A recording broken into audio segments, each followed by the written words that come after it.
നിതിനെയും സുധീഷിനെയും കൂടെ ഈ വീട്ടിലിരുത്താം, നമ്മൾക്ക് മാറി താമസിക്കാം എന്നൊക്കെ പറഞ്ഞിട്ട് നികേഷിൻ്റെ അടുത്തും ഹരീഷിൻ്റെ അടുത്തും ഉറങ്ങുന്നവരെ എണീപ്പിച്ചിട്ട് സുഭാഷ് സംസാരിക്കുന്നുണ്ട്. നമ്മളിവിടെ ഇരിക്കുന്നത് ശരിയല്ല, നിധിക്ക് ഇനിയും ഇങ്ങനെ ഒരു പേരുദോഷം കേൾക്കാൻ സാധ്യതയുണ്ട്, അവളൊരു പാവമാണ്, അവളെ ഇനിയും വിഷമിപ്പിക്കുന്നത് ശരിയല്ല എന്നൊക്കെ പറഞ്ഞിട്ട് സുഭാഷ് പറയുന്നുണ്ട്. അപ്പോൾ സുധീഷ് അതെല്ലാം കേട്ടുകൊണ്ട് കണ്ണടച്ച് കിടക്കുന്നുണ്ടായിരുന്നു. പെട്ടെന്ന് എണീറ്റിട്ട് പറഞ്ഞു, ഞാൻ ഉറങ്ങിയിട്ടില്ല, നിങ്ങൾ പറയുന്നതെല്ലാം കേൾക്കുമായിരുന്നു എന്ന് പറയുന്നുണ്ട്. അപ്പോൾ ഹരീഷ് പറഞ്ഞു, എല്ലാം ഒളിഞ്ഞിരുന്ന് കേൾക്കുകയാണല്ലേ കള്ള എന്ന് പറയുന്നുണ്ട്. അപ്പോൾ നിങ്ങളൊരു റൂമിൽ പോയി നിന്നിട്ടൊന്നും അല്ലല്ലോ സംസാരിച്ചത്, ഞാൻ കിടക്കുന്നിടത്തിരുന്നിട്ടല്ലേ വർത്താനം പറഞ്ഞത് എന്നൊക്കെ പറയുന്നുണ്ട്. നിധി എൻ്റെ കൂടെ എവിടെ ഇരിക്കുമെന്ന് സുഭാഷ് ചേട്ടന് തോന്നുന്നുണ്ടോ? ഒരിക്കലും ഇരിക്കില്ല. എന്നെ പുറത്താക്കിയിട്ട് അവൾ ചിലപ്പോൾ ഇവിടെ ഇരിക്കുകയായിരിക്കും, എന്നാലും കുഴപ്പമില്ല എന്നേ പറയുള്ളൂ.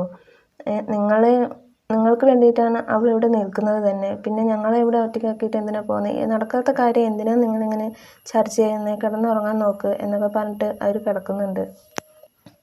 അങ്ങനെ നേരം വെളുത്തിട്ട് നിധിയോട് സുഭാഷ് പറയുന്നുണ്ട്, നിങ്ങൾ രണ്ടുപേരും ഇവിടെ ഇരുന്നോ, ഞാനും അച്ഛനും നികേഷും ഹരീഷും വേറെ വാടക വീട്ടിൽ താമസിച്ചോളാം, ഇല്ലെങ്കിൽ ഇനിയും നിന്നെ എല്ലാവരും കളിയാക്കുകയും ഒക്കെ ചെയ്യും, അപ്പോൾ ഇനി അത് നേരിടേണ്ടി വരില്ലേ, അപ്പോൾ അത് ശരിയല്ല എന്ന് പറഞ്ഞിട്ട് നിധിയുടെ അടുത്ത് സുഭാഷ് പറയുന്നുണ്ട്. അപ്പം നിധി പറയുന്നുണ്ട്, ഇതാണോ സുഭാഷ് ചേട്ടൻ ഒരു കാര്യം പറയണ്ടെന്ന് പറഞ്ഞത്? സുഭാഷ് ചേട്ടനെങ്കിലും ഇത്തിരി വിവരം ഉണ്ടെന്നാണ് ഞാൻ വിചാരിച്ചത്. സുഭാഷ് ചേട്ടനും മറ്റുള്ളവരെ പോലെ തന്നെയാണോ?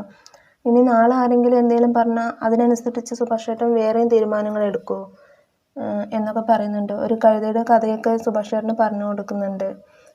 കഴുതയുടെ അടുത്ത് ഭാരം ചുമക്കാൻ കൊടുക്കാതെ അയാൾ തലയിൽ ചുമന്ന് പോയി. അപ്പോൾ ഒരാൾ പറഞ്ഞു, കഴുതയുടെ തലയിൽ വെച്ച് കൊടുത്തൂടെ എന്ന് ചോദിക്കുന്നുണ്ട്. അപ്പോൾ അയാൾ കഴുതയുടെ തലയിൽ വെച്ച് കൊടുത്തു. അപ്പോൾ വേറൊരാൾ കണ്ടപ്പോൾ പറഞ്ഞു, കഴുത ഇത്രയും മിണ്ടാപ്രാണി എന്തിനാ ഇങ്ങനെ നടത്തിക്കുന്നത്, നിനക്കെടുത്ത് തലയിൽ വെച്ചൂടെ എന്ന് ചോദിക്കുമ്പോൾ ആ മനുഷ്യൻ ആ ഭാരം എടുത്തിട്ട് അയാളുടെ തലയിൽ വെക്കുന്നുണ്ട്. അപ്പോൾ കുറച്ചുകൂടി പോയപ്പോൾ വേറൊരാൾ പറഞ്ഞു, ആ ഭാരം കഴുതയുടെ ചുമലിൽ വെച്ചിട്ട് അതിൻ്റെ മേലെ ഇരുന്ന് നിങ്ങൾക്ക് സവാരി ചെയ്തൂടെ എന്ന് ചോദിക്കുന്നുണ്ട്. അപ്പോൾ അങ്ങനെ ചെയ്യാമെന്ന് പറഞ്ഞിട്ടിരിക്കുമ്പോഴേക്കും ഭാരം ചുമക്കുന്ന ആൾ തളർന്ന് വീഴുകയാണ് ചെയ്തത്. അപ്പോൾ അത് ആ ആളായിട്ട് മാറരുത് സുഭാഷ് ചേട്ടൻ എന്നൊക്കെ പറഞ്ഞിട്ട് ഉപദേശിച്ചൊക്കെ കൊടുക്കുന്നുണ്ട് നിധി. പിന്നെ ചോദിക്കുന്നുണ്ട്, ഞാൻ സുധീഷിൻ്റെ കൂടെ ഇവിടെ ഇരിക്കുമെന്ന് ഏട്ടന് തോന്നുന്നുണ്ടോ? സുധീഷിനെ ഇവിടുന്ന് പറഞ്ഞു വിട്ടിട്ട് നമ്മളെല്ലാവരും കൂടി ഇരിക്കുകയാണെങ്കിലും ഞാൻ സമ്മതിച്ചേനെ, ആളുടെ കൂടെ ഒറ്റയ്ക്ക് ഞാനിവിടെ ഇരിക്കാൻ ഒരിക്കലും നടക്കുന്ന കാര്യമല്ല എന്നൊക്കെ പറഞ്ഞിട്ട് നിധി പറഞ്ഞു കൊടുക്കുന്നുണ്ട്.